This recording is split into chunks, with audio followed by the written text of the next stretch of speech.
Hello, everyone. My name is Cornder Taylor. I am the Vice President of the Wichita Valley chapter of the National Railway Historical Society, or NRHS for short. Today, I am presenting depots of the Texas Big Country. This is an area that spans south as Brown County, as north as Knox County, as west as Mitchell County, and as east as Eastland County. We're going to cheat just a little bit today and extend slightly into the Texoma region. I am limited on time as Zoom allows for 40-minute record time, and I have nearly 30 slides.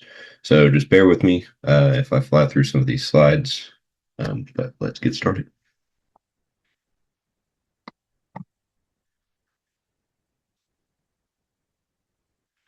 Our first location is going to be Ranger, Texas. It had 4 depots over time since it arrived, since the TMP arrived in 1880. Technically 5, if we include the boxcar that set out prior to any depot being built. The first depot was prematurely burned. I'm not sure what year, but that made way for a second depot, which is the one that's pictured on the right, to be built, I believe, sometime in the 1890s. A third depot was built likely around 1910. That's when the Texas and Pacific was doing a lot of depot upgrades and kind of building some newer facilities for some of the little bit larger towns along their main line. And the third one is the more TMP stylized version that we are familiar with, which we'll get into that a little bit more later. However, a fourth depot was constructed, I believe, around 1923, which is the one that's in the upper left. I don't know the circumstances in which the third one is not around, but a fourth one was built.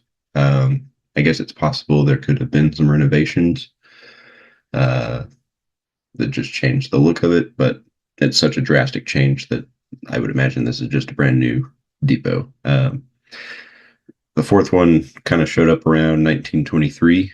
I believe that to be correct. And that's the one that we kind of know and love today and associate with Ranger, since it has survived all this time. It is still around. It's currently a museum. But however, that was not the only railroad in Ranger. They also had the Wichita Falls Ranger in Fort Worth, which was chartered in 1919, which is a very late charter. You'll see some of these railroads that we get into had very late charters, 1918, 1919, 1920, I think is the latest one. Very late for a railroad charter. But the Wichita Falls Ranger in Fort Worth crossed over on the east side of Ranger before curving back towards downtown, where they placed a depot about 3 blocks south of the TMP depot. This one is located at the corner of East Main and Desdemona Street.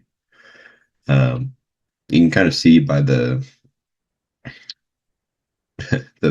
the trestle here in front that the rails have already been pulled up, and the bridge looks for worse for wear. And that was around 1954.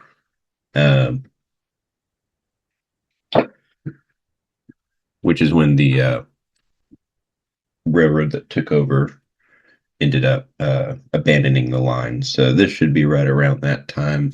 Yeah.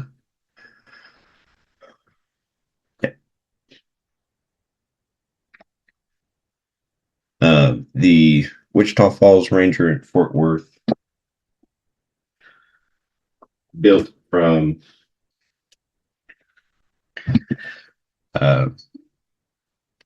built all the way from Dublin to Breckenridge, and they ended up actually building all the way to Graham as well, to meet the Wichita Falls and Southern, which is who ended up acquiring um, the Wichita Falls Ranger in Fort Worth in 1926, and they operated um, until 1954, as I mentioned. Uh, but this depot in Breckenridge has lasted throughout this whole time. Chicago, Rock Island, and Pacific took over about 40 miles from Graham to Breckenridge in 1954 and continued to operate until 1969. But this depot still stands. It is in great condition, but I don't believe there's anything in it, and it does not have the freight extension in the back. This right here. Um, but yeah, it's nice that it's still around.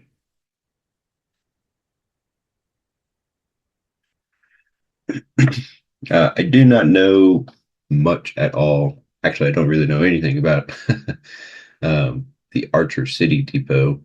Um, Again, you can kind of see this is around that uh, time of abandonment. You can see over here on the right side that um, the depot or the tracks have been completely pulled up. The platform has been taken out, um, and the depot is in not too terribly great condition. So I would imagine it was probably torn down not too long after this photo was taken in 1954.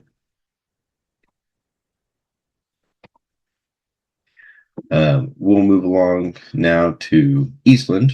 This depot is probably the longest lasting TMP depot in the kind of TMP depot stylistic characteristic design.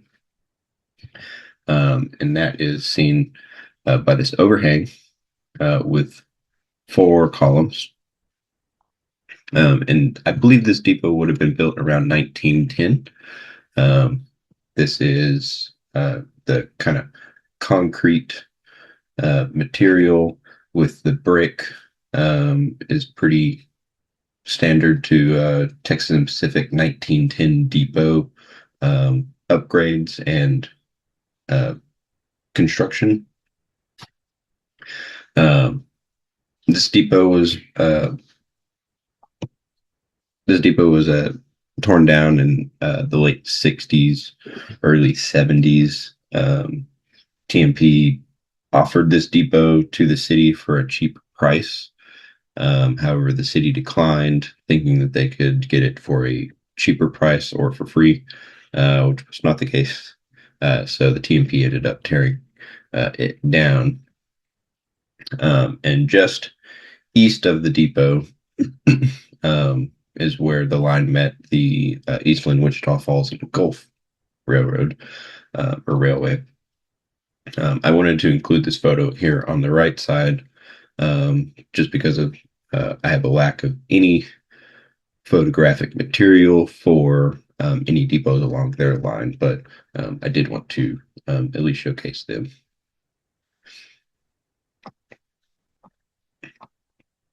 Then we move on to Cisco.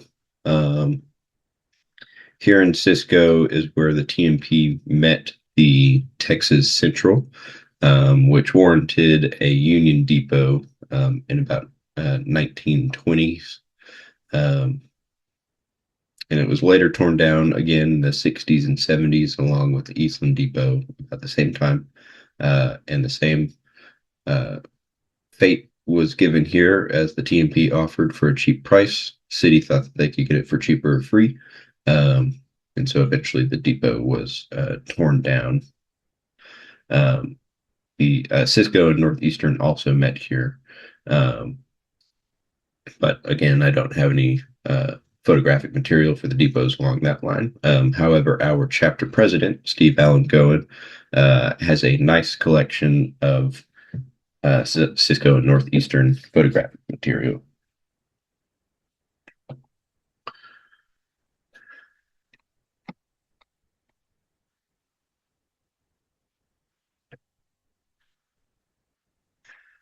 Uh, we'll move along the Texas and Central at the moment. I do not know a whole lot about this Mangum uh, Texas Depot. I just discovered this photo probably within the last couple years. Uh, it is a very nice photo. Um, and you can see they have a very small freight platform, which doesn't even uh, go up to the tracks. And they also don't have any uh, waiting platform, passenger platform, or anything. They've got a couple steps here up to the door, but you can see that pier beam. Uh, Standard depot design is there, and kind of a slope to the ground. So the their platform looks to be caliche, just the natural earth, and I would imagine, given by the dirt buildup here, that this probably is a nice rainfall runoff during uh, large thunderstorms. This is the Albany Depot. Um, don't know a whole lot about this one either. This photo, when I came across it, I was told was one of two or three others of this same photo that has been seen out there. So pretty rare photo. Um, and this is very Texas Central coded design for the depot. This is a smaller version of the depot, but um, yeah, a lot of these designs are just very specific to Texas Central, and we'll see that as we get into a couple other depots. Um, but it's very, very nice photo and depot. Um, this is the Avoca Depot. I don't have a whole lot of information on it. You can see again some of those Texas Central coded designs on this one. But this depot, as far as I'm aware, does still exist, along with a potential section house. It is not in the greatest of conditions, but um, it does still exist nonetheless, which is good. We'll make our way here to the Stamford Depot. Again, you can see that same kind of design that Albany Depot had. They used that depot up until the Stamford Union Depot was built in 1909. There's where it made a crossing with the Wichita Valley. So this would be the Wichita Valley here, and the Texas Central would be right here. That is a very beautiful Union Depot. One of the more unique depots, especially in the big country, but I would argue in Texas as well. Uh, Unfortunately, this depot was torn down, I believe, in the early 60s. Um, I'm sure it's similar to all the other ones where I'm sure it was offered at a cheap price, but just was not opportunity was not taken.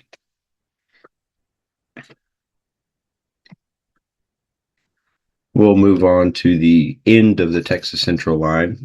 I wanted to place this railroad somewhere. I figured this would be most appropriate. The Roby and Northern Railway met with the Texas Central in Rotan. Rotan was the terminus of the Texas Central.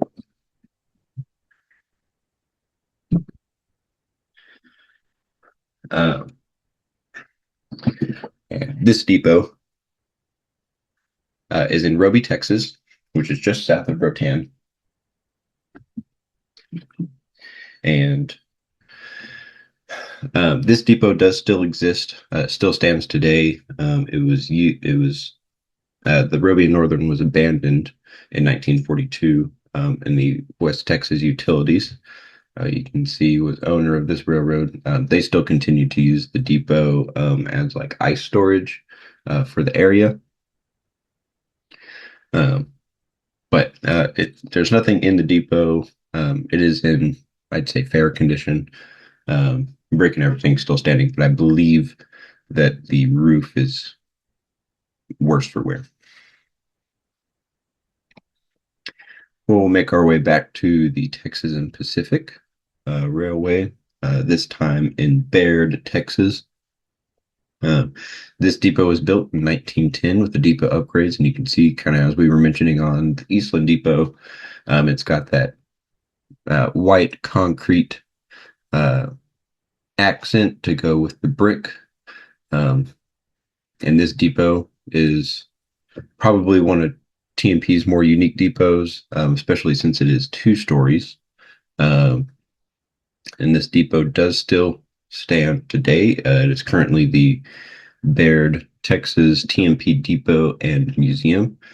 And so it has been completely restored and is very beautiful.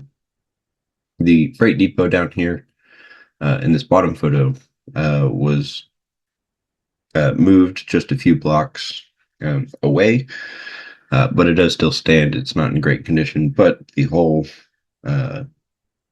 Baird depot does exist, just not together. Then we make our way to these 2 photos over here.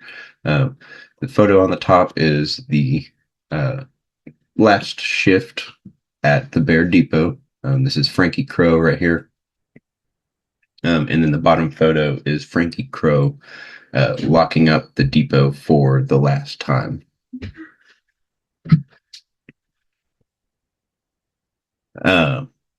Make our way to Abilene.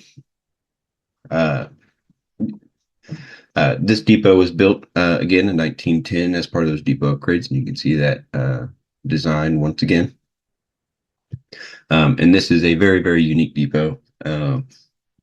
It is the only one of this type, and I think this was, we'll kind of see later, I think this was kind of a combination of the old design with the new design. And this was built in 1910, and this photo is showing kind of some of that construction. You can see the platform here is still under construction or still being built. And you can still see some kind of like construction equipment and stuff over here on the right side. This depot was restored in 1990s, I believe 1991 to be exact, and currently serves as a city offices.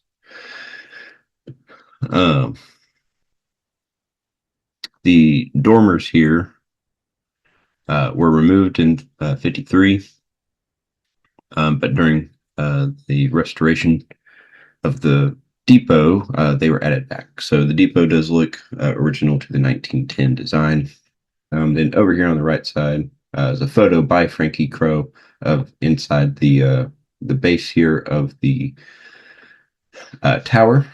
This is where the bay window was, of course, and that is the depot agent there in Abilene.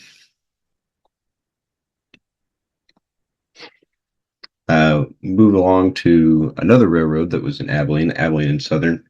They were chartered in 1909 to construct from Ballinger, Texas, to Abilene or vice versa. And this is the Ballinger, Texas Depot, long after abandonment. But this is a incredibly unique depot. Uses, I believe that's Luder's stone or stone quarried out from the local river there in Ballinger. But the 2 towers on the corners, very unique to this depot. This is the Winters, Texas Depot. This depot lasted, I believe, until the 1980s. Typically for the wooden depots, if they last that long, there's usually a better chance that they will have been sold and then moved, as opposed to torn down. So no confirmation that this depot still exists, but it is extremely possible that it was just moved somewhere. Then we move along to Abilene. The Abilene and Southern Depot over here was constructed in 1909. It is two-story, which any two-story depot is unique in itself. Uh, and it lasted until 1966. The freight portion back here does still exist. It's gone through a number of changes, so it doesn't look near the same, but that is the only portion of it that still exists. This map up here uh, shows the Abilene and Northern Depot, um, as well as the Abilene and Southern Depot. And the Abilene and Northern Depot was built in 1907, um, and it housed the uh, regular depot facilities, but also the offices for the Abilene and Northern. Um, and that depot was cut in half in 1929 to make way for the brick Burlington Depot that was built that same year. Um, and the remainder of the A&N Depot was torn down in 1964. So you'll see that we have all three depots, Abilene and Southern, 1929 Brick Depot, and then the freight portion of the Abilene and Northern Depot, which looked like this in 1961. So this photo was taken on February 18th, 1961. This Abilene and Northern Freight Depot here only lasted for a couple more years before being torn down in 1964, as I had mentioned. And then this depot is the one that replaced the passenger portion in 1929. And that depot was designed by famous Fort Worth architect Wyatt C. Hedrick. He is the same architect who designed the Fort Worth Depot and warehouse for the Texas and Pacific Railway. So that depot does still exist. It is still standing. It is in fair condition, not great condition, but it is still standing nonetheless. Make our way to Merkel. This is a fantastic color photo of Merkel, Texas. And there is a gathering of some sort. I look closely, and there's a gentleman here with a guitar, maybe a banjo behind it, and then someone with a string bass. I am not sure who that is. I believe this photo to be late 40s, early 50s. So obviously, a thought is that it would be Elvis Presley, but I believe the date of this photo to be a little too early for Elvis's popularity to draw a crowd of this size. We do have the Merkel High School band over there on the right side, so clearly this was a expected event. Not sure who it could have been. A local Merkel resident suggested it potentially could have been Willie Nelson, but I have no idea. I haven't done full research into it yet, but if anybody has any thoughts, let me know.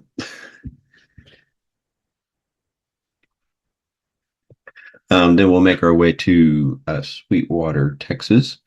This is the Team P stylized design for their depots, early 1900s. And it's kind of got a mix of stone blocks, the wood. You can see, again, that overhang with 4 columns. And you can kind of see how I was mentioning the Abilene Depot, I believe, is a mix of the old style and the new style. And that is seen here with this tower on this depot, which is the older style. before the upgrades. This depot um, was similar to other depots along their main lines. You can see this example also in the older Merkel depot. The photo we just had is obviously has had a bunch of changes made to it. The Midland Depot looked like this for a while. Blossom, New Boston, Longview, and many, many more had this same uh, floor plan, design, look, everything. This depot was, or at least the Sweetwater Depot was torn down in 1969 after the passenger service was discontinued. So didn't last very much longer after that went away. Another depot in Sweetwater is the Kansas City, Mexico, and Orient Depot.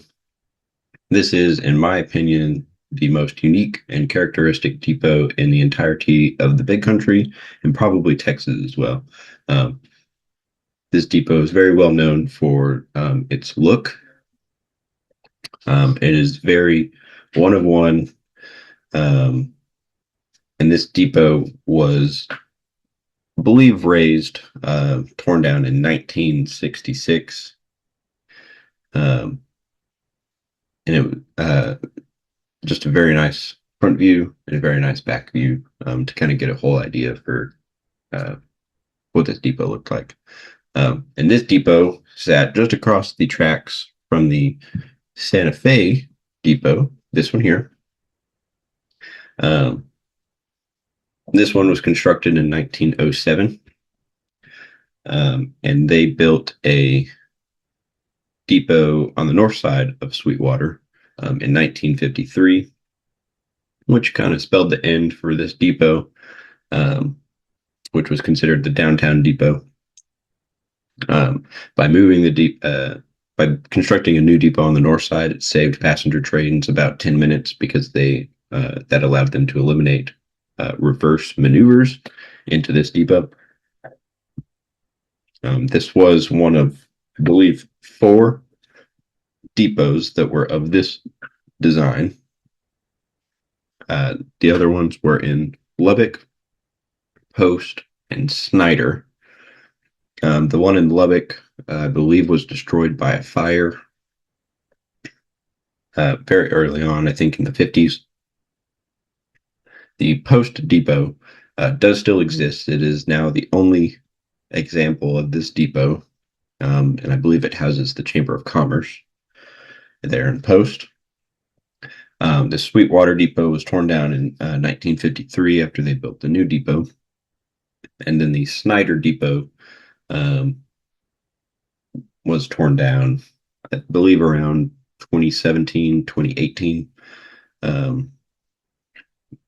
So the only remaining one is going to be the one in Post, but very beautiful depot designs.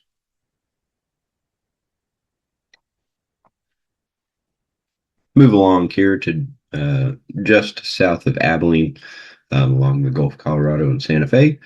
This is the View, Texas Depot, which has gone through many changes over the year. You can see it's got that standard Santa Fe yellow, depot yellow, as they put on a lot of their depots later on in the 60s and 70s. This photo was taken in 1970, and I think believe was gone by 1974. So this was kind of towards the end of its existence, quote unquote, because like I mentioned earlier, the longer that a depot, these wooden depots exist, the more likely they are to have been sold and moved rather than torn down. So no confirmation for this one, but could still be out there. Who knows? Move just a little bit further south and get to Coleman, Texas. This depot is another one of those that is kind of unique by itself. And you can kind of see that kind of concrete stucco has been the main choice, with brick accents. And this green is um, very notable as well. So this depot overall is just unique in its own right, and it does still stand today. It was built in 1916, and I believe was closed in the 70s.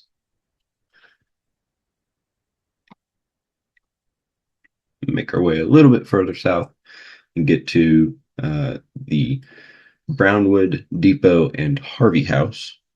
This depot and Harvey House were built in 1909, and they still exist today as the Brownwood Depot Civic and Cultural Center. Has been completely restored, is very beautiful on the inside and outside. And then note on this photo is the Travelers Hotel here in the background. That was a well-known early hotel in Brownwood. It does not still stand today. It is currently a parking lot for the Depot Civic and Cultural Center. But Brownwood is still used as a main point on this Burlington Northern Santa Fe. So you can still be at the depot and see trains go by all day, every day. Move just a little bit further east, back along the Texas and Pacific Railway, just east of Sweetwater. This is the Roscoe, Texas Depot, which was closed in 1961, and not without an incredible fight by Roscoe. They went down trying, but ultimately the TMP got their way and closed the depot in 1961, and nearly immediately got purchased and moved to the Roscoe Snyder and Pacific shops, or next to them, just a few hundred yards away, but on the opposite side of the tracks. And the building was used as RS&P offices for the remainder of its lifetime. Survived the RS&P shop fires in 1965. This depot was probably but 3 car lengths between the shops and the depot, and the shops a complete loss. But fortunately, the depot, for whatever reason, was spared. So they remained, or continued to use this depot as office space until the 1980s, I believe, when they rebuilt some shops and other things on the east side of town, kind of moved all their operation over there.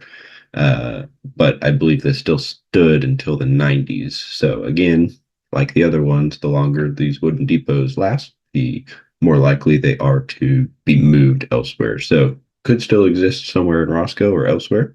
No confirmation, but likelihood is pretty good. We'll move along the Roscoe, Snyder, and Pacific to Snyder. This is the Snyder, Texas Depot.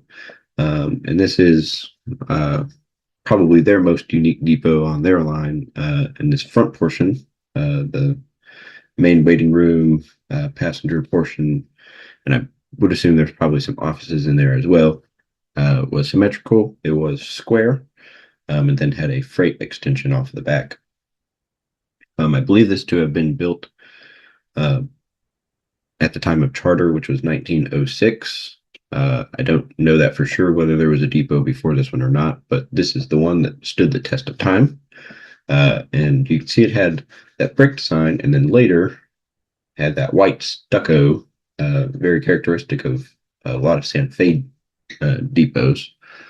Not sure what time that was changed, but you can see there's also a Texas historical marker here in front of that one, which kind of tells you what happened, because it is still exists to this day, I believe, as a restaurant or a portion of a restaurant. So you can still go see that there in Snyder, um, which is great. Then we'll make our way just a little bit more east of Roscoe to Colorado City, Texas. This is probably the most recognizable TMP depot, at least the most iconic, because it had this sandstone that they used for their depot, which was a deep reddish orange. So it stood out by a lot, and you can see that it does have that standard TMP overhang with columns, but there's only three as opposed to four. Um, so definitely makes it a little bit different. You can see it's got that tower design, but it's not that traditional kind of turret tower like we were seeing on the other ones. So this one was just unique on its own. It kind of had a couple different design choices that were different from all the rest. This depot was closed in 1967 and was bought by a couple there in Colorado City who demoed the depot, tore it down, but they used a lot of the elements of the depot for a local house restoration, historic house restoration. So a lot of the oak wood that was inside of the depot was used for um, a lot of the cabinetry and furnishings for inside the house. The marble walls from the bathrooms were reused as countertops.